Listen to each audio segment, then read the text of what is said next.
Pai do Senhor, paz e graça para todos os irmãos da congregação Ebenezer. Quero dizer que tenho sentido muita falta dos irmãos, esse momento que nós estamos vivendo, sem poder ver muitos irmãos, ligando para alguns com algumas chamadas de vídeo.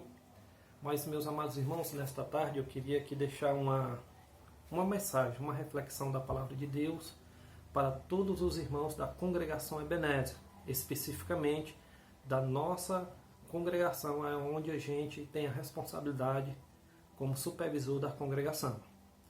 E quero aqui usar o texto da Bíblia Sagrada para que a gente possa trazer esta recomendação para os irmãos e esse direcionamento.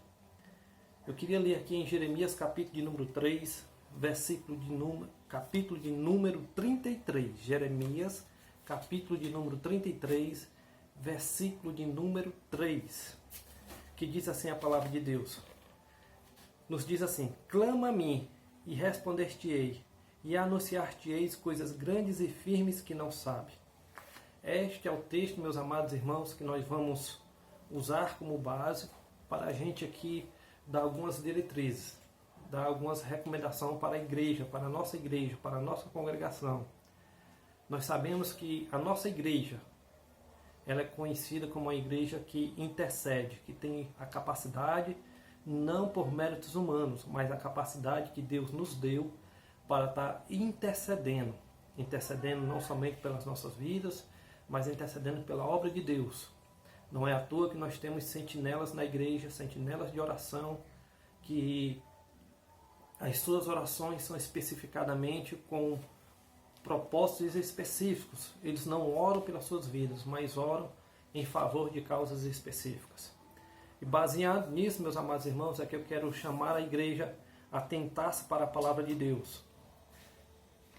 Israel estava num momento muito difícil, especificamente a tribo de Judá, em desobediência, e por causa dessa desobediência foi levado ao cativeiro, estava aprisionado, mas a recomendação bíblica para Judá foi: clama a mim e responder-te-ei.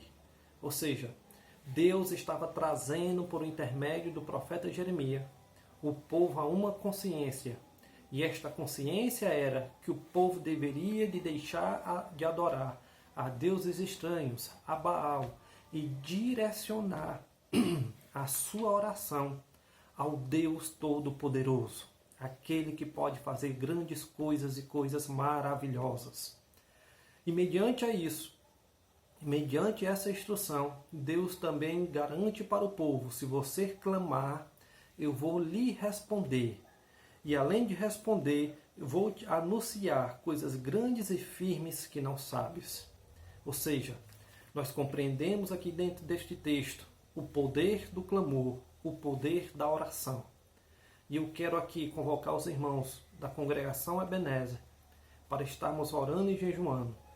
Meus amados e queridos irmãos, por orientação de um pastor muito influente no meio evangélico, o pastor Luiz Hermínio, ele sentiu de Deus dar uma instrução e orientação que a nação brasileira teria que se reunir um dia para estar orando e jejuando em favor da nossa pátria, em favor da nossa nação. Mediante a isto, o presidente da República ouviu esta solicitação do pastor Hermínio e atendeu ao chamado. Em sua postagem, o pastor Hermínio disse que essa solicitação tinha que partir da autoridade máxima da nossa República Federativa Brasileira. O presidente entendeu, aceitou a solicitação, atendeu e aceitou a solicitação. Mas em cima de tudo isso, o que eu quero deixar bem claro, meus amados irmãos, o nosso foco da nossa oração é pelo Brasil. E quero chamar aqui os irmãos a sua compreensão. Nós não estamos aqui chamando o povo para fazer uma oração em favor do presidente da República. É bem verdade que a palavra de Deus diz em Timóteo, capítulo de número 3, capítulo de número 2, versículo 1 ao 3, que nós devemos orar pelas nossas autoridades que estão em eminência, para que nós possamos ter paz. Isso já é uma recomendação bíblica. Mas nesse momento, meus amados irmãos, é uma oração pela nossa nação, um clamor, porque estamos passando por dias difíceis, momentos difíceis, onde o caos está procurando se instalar na nossa nação. Essa doença, coronavírus, que tem roubado a paz de muitos, os homens em si não estão conseguindo controlar, não tem ainda um remédio específico, mas todas as igrejas estão se mobilizando para amanhã fazer um dia de jejum. Não é o dia todo, irmãos. É de 6 da manhã ao meio-dia. Se você consegue jejuar de 6 da manhã ao meio-dia, faça este jejum em favor da nossa nação, em favor da nossa pátria, para que Deus livre a nossa nação do caos, para que Deus livre a nossa nação desta epidemia que tem se instalado, não somente na nossa nação, mas no mundo todo.